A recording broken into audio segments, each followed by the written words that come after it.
File in this Friday, March 3, 2017 file photo. People pass by the walled-off hotel and the Israeli security barrier in Bethlehem. In Jesus' traditional birthplace, some say the protests that erupted over President Donald Trump's recognition of contested Jerusalem as Israel's capital have hurt their holiday business. Dushan Vranik, file Associated Press Bethlehem, West Bank. President Donald Trump's recognition of Jerusalem as Israel's capital looms large in Christmas festivities this year in the traditional birthplace of Jesus. Some food vendors, sellers of holiday trinkets and a leading hotelier in biblical Bethlehem say Palestinian protests, triggered by what many here view as a provocative show of pro-Israel bias, have hurt their Christmas business. Yet Bethlehem also offers a stage for Palestinian rebuttal. Banners proclaiming Jerusalem as the eternal capital of Palestine have been draped over facades on Manger Square as a backdrop for Christmas TV broadcasts to a global audience. The Israelo-Palestinian conflict is keenly felt, perhaps even more so at Christmas, in Bethlehem, just a few kilometers south of contested Jerusalem. Israel's West Bank separation barrier cuts into Bethlehem, and a segment of it has become a tourist magnet in its own right. Its cement slabs are covered with works by international graffiti artists such as Banksy and pro-Palestinian slogans left by visitors. While Palestinians try to draw attention to the barrier when foreigners pour in for Christmas, Trump's policy shift on Jerusalem 2 weeks ago has emerged as the dominant theme this year. It went against an international consensus that the fate of the city should be determined in negotiations. Israeli-annexed East Jerusalem houses major Muslim, Jewish and Christian shrines, and Palestinians seek it as a future capital.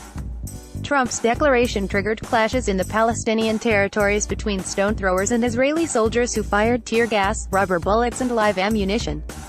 8 Palestinians were killed by Israeli fire, most on the Gaza border, and scores were wounded. In Bethlehem, the fallout was felt immediately.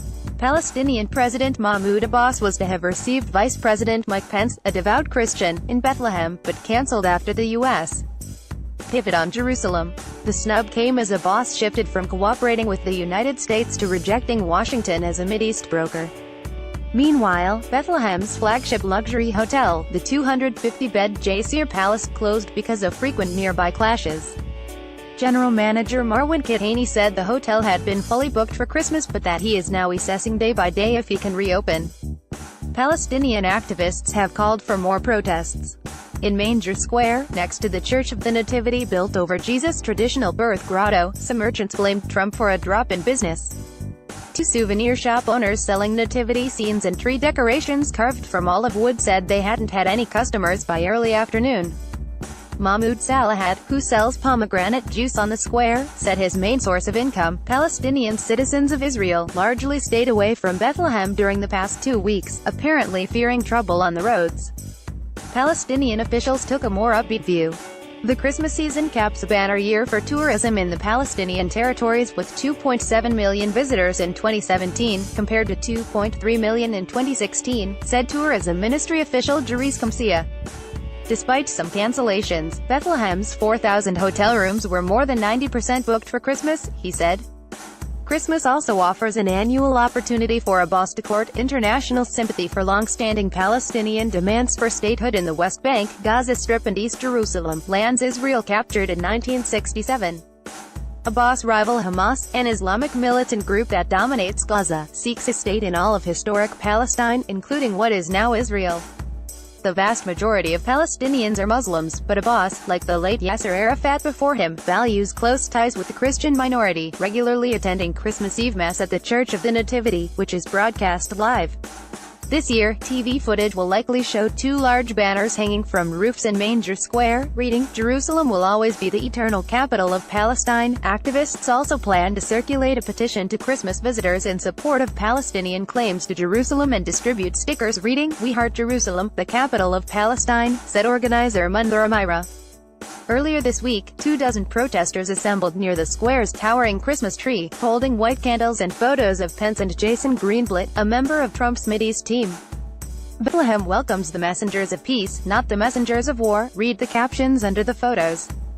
The protesters held the candles to the photos and burned them. Amira said it was a protest against U.S. policy, not the American people. Some tourists seem baffled by the politics and are mainly drawn to the Nativity Basilica, currently under renovation and partly covered by scaffolding.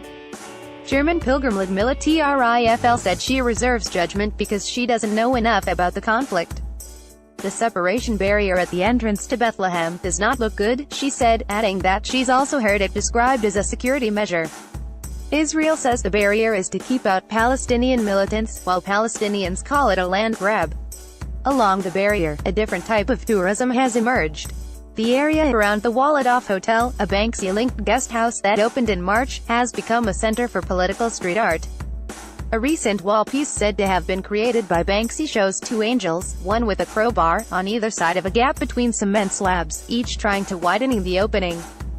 A nearby shop called Walmart offers stencils and spray paint, with prices for slogan sizes ranging from $14 to $26, to help visitors to leave their mark. On a recent morning, Australian Farzana Fazli shook spray cans, filling in a stencil she had taped to the wall. Slowly, the words, "Once upon a time, there was humanity," emerged, meant to express her view that Israeli policies have dehumanized the Palestinians. Fazli, 30, a London-based accountant, said leaving that message was the highlight of her Middle East trip, even if it is eventually painted over by others. Graffiti shop employee Wanda Handel, 21, said artists have transformed her neighborhood. "Back in the day, it was the creepy street," she said. "Now, the street is alive, art everywhere." Copyright 2017 The Associated Press. All rights reserved. This material may not be published, broadcast, rewritten or redistributed.